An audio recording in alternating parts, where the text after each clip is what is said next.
प्रकृति किस तरीके से होती है इसके बारे में अलग अलग तरीके की बातें कही गई हैं। कई सारे सिद्धांत हैं इसके बारे में, जिसमें से मुख्य रूप से दो चार सिद्धांत जो ज़्यादा उपयोगी हैं वो बता रहा हूँ। उसमें से पहला है कुप्पिका सिद्धांत या एल्वेलर थ्योरी। इसको हम बाद में और चित्र के रूप में देखेंगे, फिलहाल इसको आप समझें। कुप्पिका सिद्धांत या एल्वेलर थ्योरी, ये जो सिद्धांत है, सिद्धांत के अनुसार जो जीव द्रव्य है वो एक इमल्सन है, एक पायस है। क्या है? एक इमल्सन या एक पायस है, और उसके अंदर कई सारे अति सूक्ष्म कण या अति सूक्ष्म बूंदें और कुप्पिकाएं पाई जाती है। कण नहीं, अति सूक्ष्म ड्रॉपलेट्स पाई जाती है, अति सूक्ष्म एल्वियोली पाई जाती है, कुप्पिकाएं पाई जाती है, और वो पूरी कोशिका की जीव द्रव्य में फैली हुई रहती है। ठीक है। और आजकल इस सिद्धांत को सर्वाधिक रूप से मान्यता दी रखी है, और इसे वायु कोशिकामय सिद्धांत भी कहते हैं। सिंपल सी बात है कि ये कोशिका का जीव द्रव्य है, उस जीव द्रव्य के अंदर इसी छोटी छोटी कुप्पिकाएं या छोटी छोटी वायु ड्रॉपलेट्स पाई जाती है। ये इसकी प्रकृति का कुप्पिका सिद्धांत हो गया। दूसरा है कणिकामय या दानेदार सिद्धांत, यानी कि इसके अंदर जीव द्रव्य के अंदर छोटे छोटे सूक्ष्म कण पाए जाते हैं। ये इसका दानेदार सिद्धांत या कणिकामय सिद्धांत, ग्रेनुलर थ्योरी हो गई। रेटिकुलर थ्योरी कहती है कि जीव द्रव्य में एक सघन जाल पाया जाता है। इस तरीके से ये जाल हो गया, तो जाल के रूप में होती है इसकी प्रकृति प्रोटोप्लाज्म की। और इसके बाद में प्रोटोप्लाज्म की तंतु में सिद्धांत, तंतु के रूप में, फाइब्रस के रूप में होते हैं, है ना। ये जो सिद्धांत है यूँ कहता है कि भाई जीव द्रव्य का जो पूरा मैट्रिक्स होता है उसके अंदर कई सारे छोटे छोटे कोमल धागे या तंतु पाए जाते हैं। और कोलाइडल सिद्धांत में आप जानते ही हो कि जीव द्रव्य एक कोलाइडी सिस्टम या कोलाइडल तंत्र के रूप में होता है।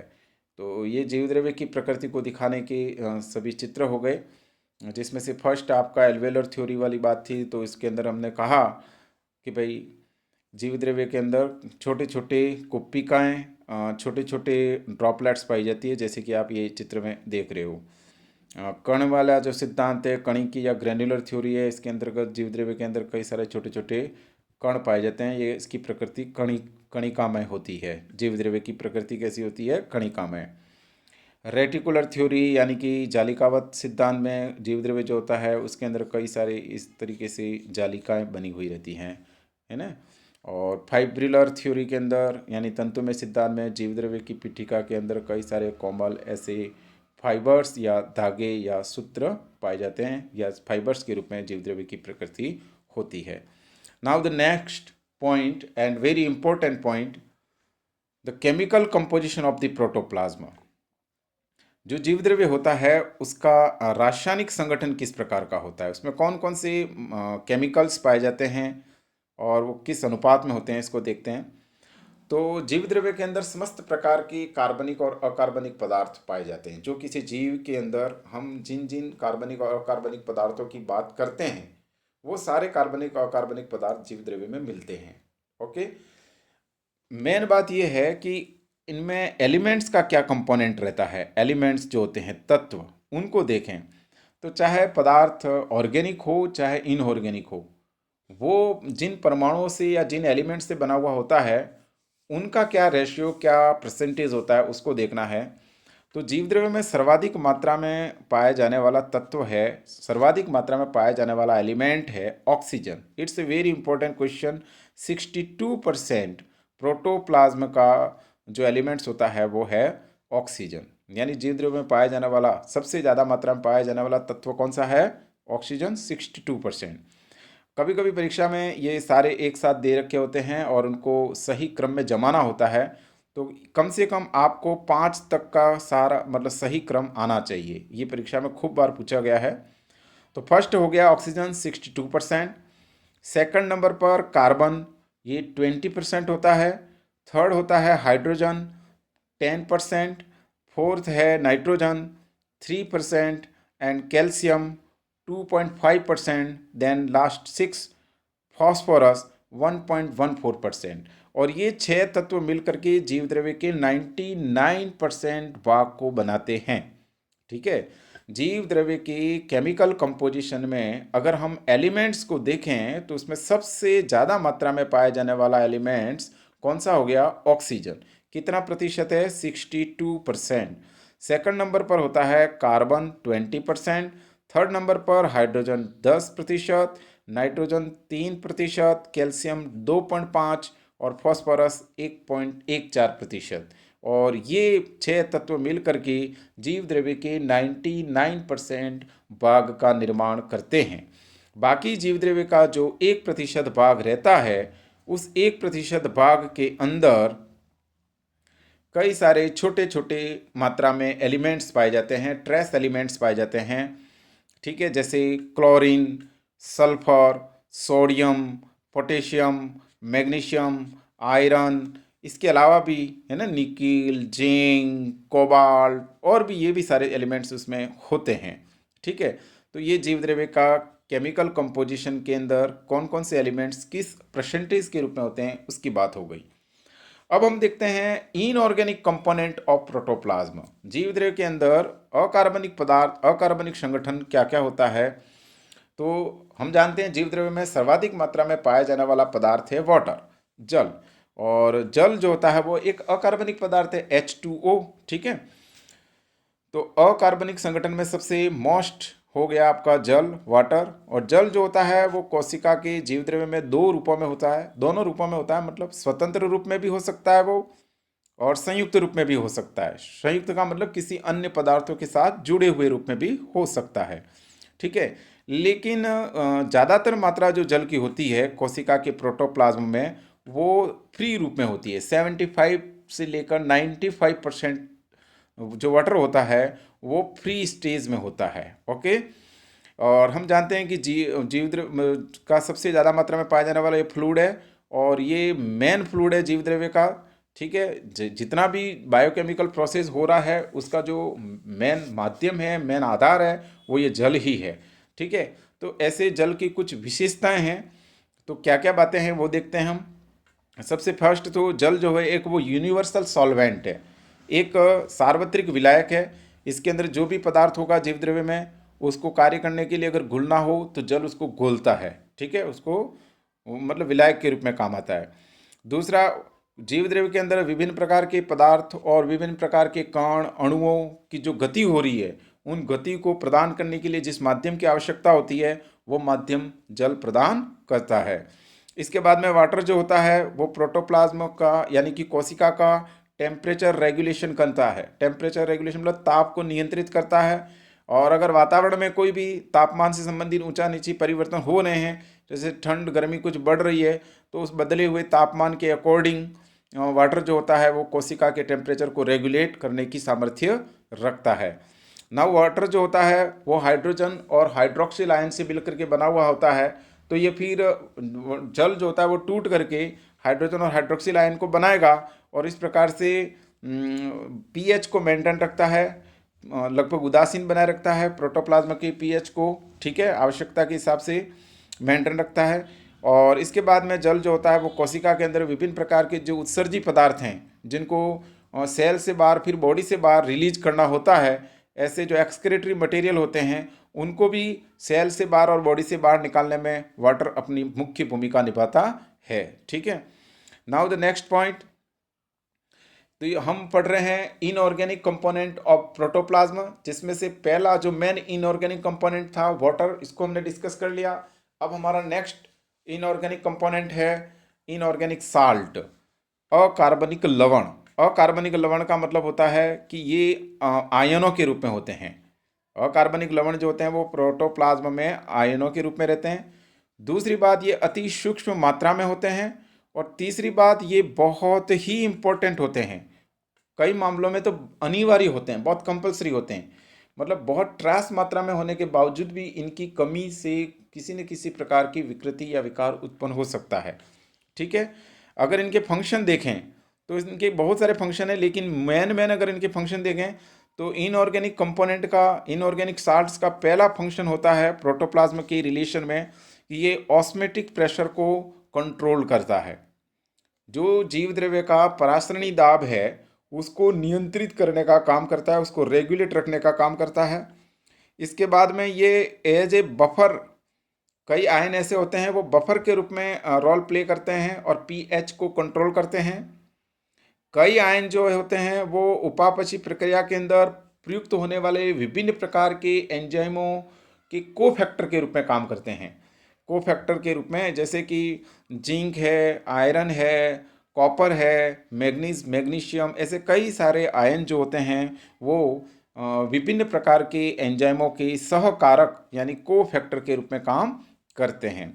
इसके बाद में अगर हम एनिमल के रेफरेंस में देखें तो एनिमल्स में जो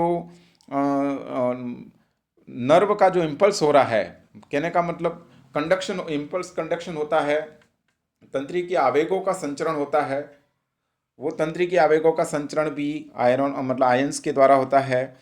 पेशियों में जो संकुचन प्रसरण होता है वो भी आयनों के द्वारा होता है। ब्लड की क्लॉटिंग होती है वो भी आयन के द्वारा होती है। अब कौन कौन से आयन होते हैं ब्लड क्लॉटिंग में, कौन होते हैं इम्पल्स कंडक्शन में, कौन सा आयन प्रयुक्त होता है, उसको हम और आगे डिस्कस करेंगे। तो फिलहाल इस तरीके से जो आयन होते हैं वो काफ़ी महत्वपूर्ण भूमिका निभाते हैं प्रोटोप्लाज्म में। ठीक है, अब हम इन सभी आयनों को, अभी जिन आयनों के बारे में हमने बात की थी, उन सभी आयनों को एक एक करके इनके मेन फंक्शन को देखते हैं। मेन मेजर फंक्शन इनका क्या क्या है। जैसे फर्स्ट आयन लेते हैं आयरन। आयरन जो होता है किसी भी एनिमल बॉडी में हीमोग्लोबिन के निर्माण में, साइटोक्रोम के निर्माण में और साइटोक्रोम ऑक्सीडेज के निर्माण में प्रयुक्त होता है। उसकी जो संरचना में ये भाग लेता है। हीमोग्लोबिन आप जानते ही हो आरबीसी के अंदर पाया जाता है और वो आयरन से बना हुआ रहता है। Cytochrome peroxidase, cytochrome oxidase, cytochrome oxidase एक परऑक्सीडेज एंजाइम होता है। परऑक्सीडेज के अंदर भी आयरन होता है, साइटोक्रोम में भी आयरन होता है, हीमोग्लोबिन में भी आयरन होता है। ठीक है, अगला है कैल्शियम आयन।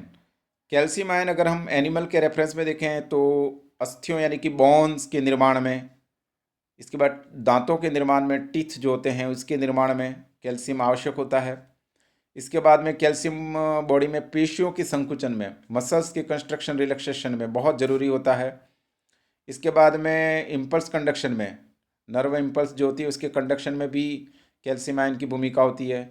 और वेरी इंपॉर्टेंट रोल होता है ब्लड क्लॉटिंग में। जैसे कि आपको चोट लग जाए, आपकी बॉडी से ब्लड बाहर निकलने लगेगा और हम देखते हैं कुछ समय बाद में उस ब्लड का बाहर बहना जो होता है वो रुक जाता है, तो उसको हम ब्लड क्लॉटिंग कहते हैं। तो इस रुधिर के थक्के के निर्माण में भी कैल्शियम आयन प्रयुक्त होता है।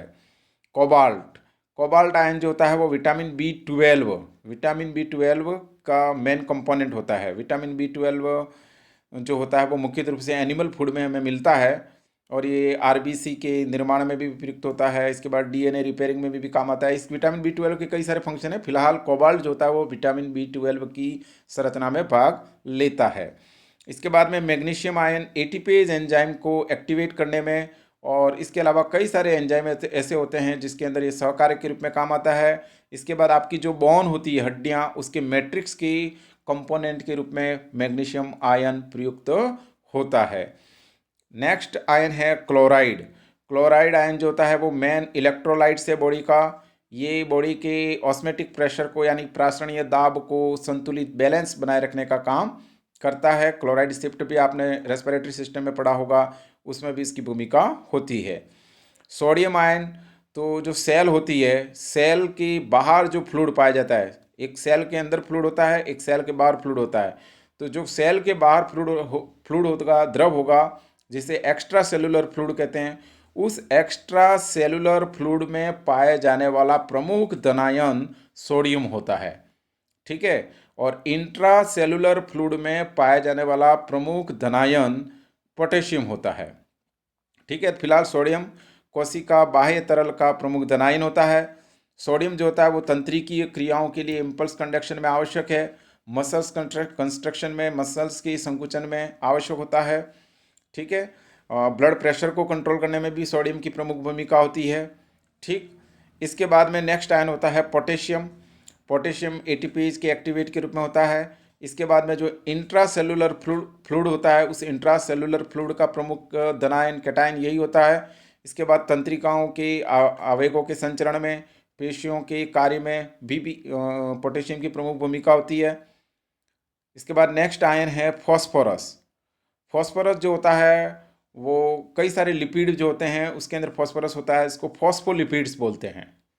प्रोटीनों में भी लिपिड फॉस्फोरस होता है, इसको फॉस्फोप्रोटीन बोलते हैं। इसके बाद न्यूक्लिक अम्ल जो होता है वो फॉस्फोरस का बना होता है। न्यूक्लिक अम्ल मतलब डीएनए आरएनए। डीएनए आरएनए का प्रमुख कंपोनेंट फॉस्फोरस होता है। जैसे डीएनए आरएनए के अंदर 3 कंपोनेंट होते हैं, एक आपका पेंटोस शुगर होता है, नाइट्रोजनिक बेसेज होती है और फॉस्फोरिक एसिड होती है। ओके। इसके बाद दांतों के निर्माण में कैल्शियम के साथ में भी फॉस्फोरस आवश्यक है। हड्डियों के निर्माण में भी कैल्शियम और फॉस्फोरस दोनों आवश्यक हैं। Than copper. कॉपर जो होता है वो साइटोक्रोम ऑक्सीडेज एंजाइम के निर्माण में आवश्यक है। कुछ जो इनवर्टिब्रेट्स होते हैं उनके अंदर रेस्पिरेटरी पिगमेंट्स पाया जाता है, हीमोसाइनिन। जैसे हम मनुष्य में जो रेस्पिरेटरी पिगमेंट होता है वो होता है हीमोग्लोबिन, और मायोग्लोबिन भी होता है। हीमोग्लोबिन हम में होता है, तो ऐसा ही रेस्पिरेटरी पिगमेंट्स इनवर्टिब्रेट्स में होता है, उसको बोलते हैं हीमोसाइनिन। उस हीमोसाइनिन के निर्माण में कॉपर आवश्यक है। इसी तरीके से मैग्नीज आयन जो होता है वो काइनेज प्रकार के जो एंजाइम होते हैं उसमें होता है, आइसोसाइट्रेट एंजाइम में होता है, डिहाइड्रोजनेज एंजाइम के एक्टिवेशन में काम आता है ये। सल्फर जो होता है कई सारे को एंजाइम ए वगैरह होते हैं उनमें काम आता है। बायोटीन जो एक विटामिन है उसमें होता है, थायमिन विटामिन में होता है। प्रोटीन की कई सारे प्रोटीनों की संरचना में सल्फर प्रयुक्त होता है। ठीक है। नेक्स्ट आयन है जिंक।